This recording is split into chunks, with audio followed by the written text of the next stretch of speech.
Hello दोस्तों, मैं मंडलीक मिश्रा हूं। मैं आप सभी का एमिनेंट इंस्टीट्यूट यूट्यूब चैनल पर आप सभी का स्वागत करता हूं।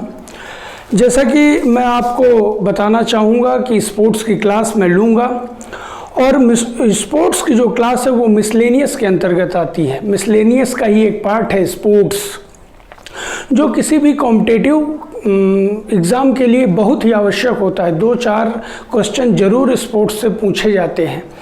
कोई सा भी अगर एग्ज़ाम आप देने जाएंगे, एसएससी, पीएससी, व्यापम, स्टेट का कोई एग्ज़ाम हो, किसी भी स्टेट का एग्ज़ाम हो, आप अगर देने जाते हैं तो उसमें आपको 1, 2 या 5 क्वेश्चन स्पोर्ट्स से मिलेंगे। हम आपको स्पोर्ट्स के सारे क्वेश्चन यहाँ से कवर कराएंगे अलग अलग वीडियो के माध्यम से, और ये हम पूरी कोशिश करेंगे कि आप मेरा वीडियो देखने के बाद कहीं आपको और जाने की ज़रूरत न पड़े। आपको बस ये सब जो मैं वीडियो के माध्यम से आपको बताऊंगा वो आपको नोट करके रखना है, तथा एग्ज़ाम देने से पहले आप एक बार उसको रिवाइज़ कर लेंगे तो स्पोर्ट्स का क्वेश्चन किसी भी सूरत में आपसे गलत नहीं होगा, सब आप सही करके आएंगे।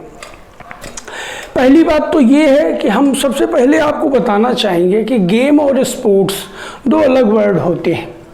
गेम्स और स्पोर्ट्स बेसिकली ये 2 अलग वर्ड हैं। हिंदी में तो इनका मतलब एक ही होता है, खेल, पर इंग्लिश में इन दोनों का मतलब अलग अलग है।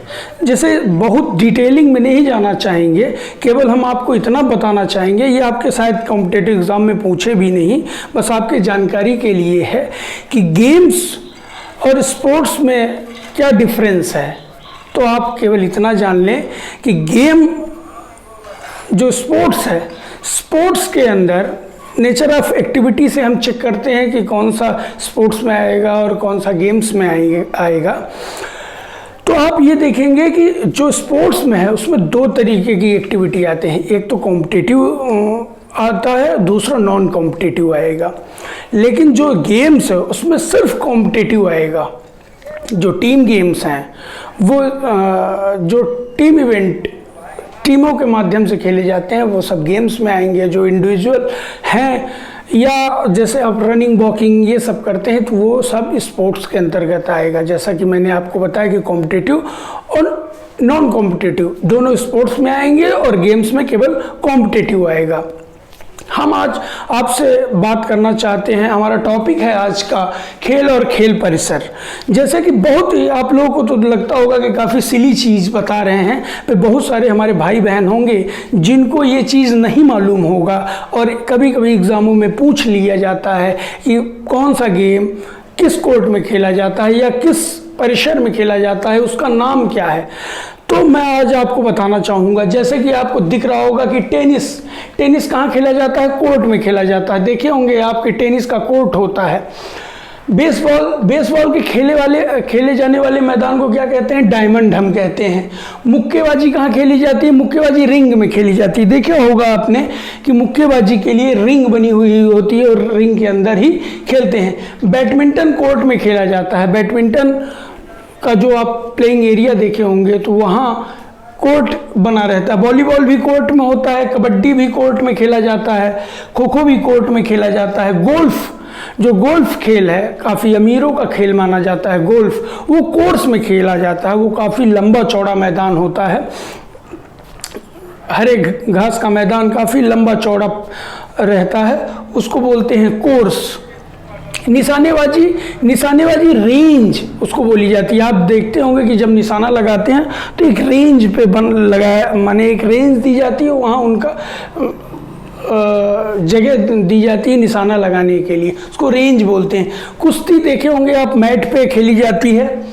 जूडो भी मैट पे खेली जाती है।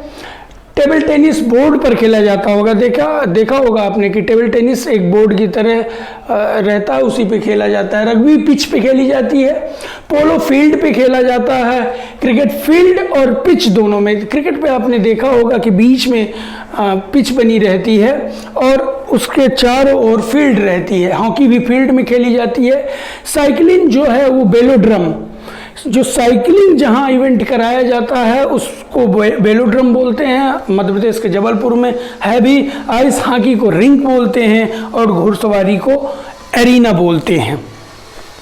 तो ये बेसिक चीज़ है, बहुत सिली आपको हो सकता है कि बहुत छोटा चीज़ लग रहा हो, सिली हो, पर कुछ हमारे भाई बहन हैं जिनको ना मालूम होगा और ये कभी कभी एग्ज़ाम में पूछ लेता है कि क्रिकेट के खेले जाने वाले स्थान को क्या कहते हैं। तो आप आराम से अगर फील्ड या पिच है तो बता सकते हैं। निशानेबाजी खेले जाने वाले स्थान को क्या कहते हैं, इस तरह के अगर क्वेश्चन आते हैं तो आप आसानी से इस तरीके से कर लेते हैं।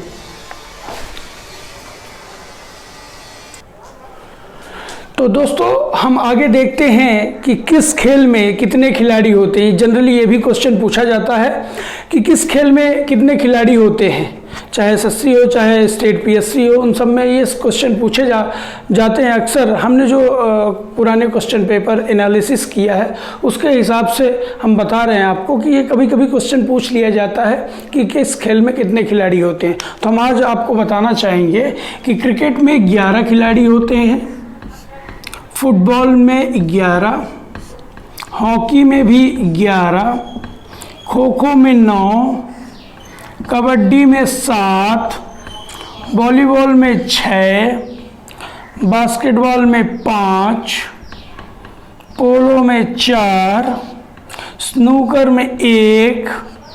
स्नूकर और बिलियर्ड्स सेम तरीके से ही खेला जाता है, एक। वाटर पोलो में 7,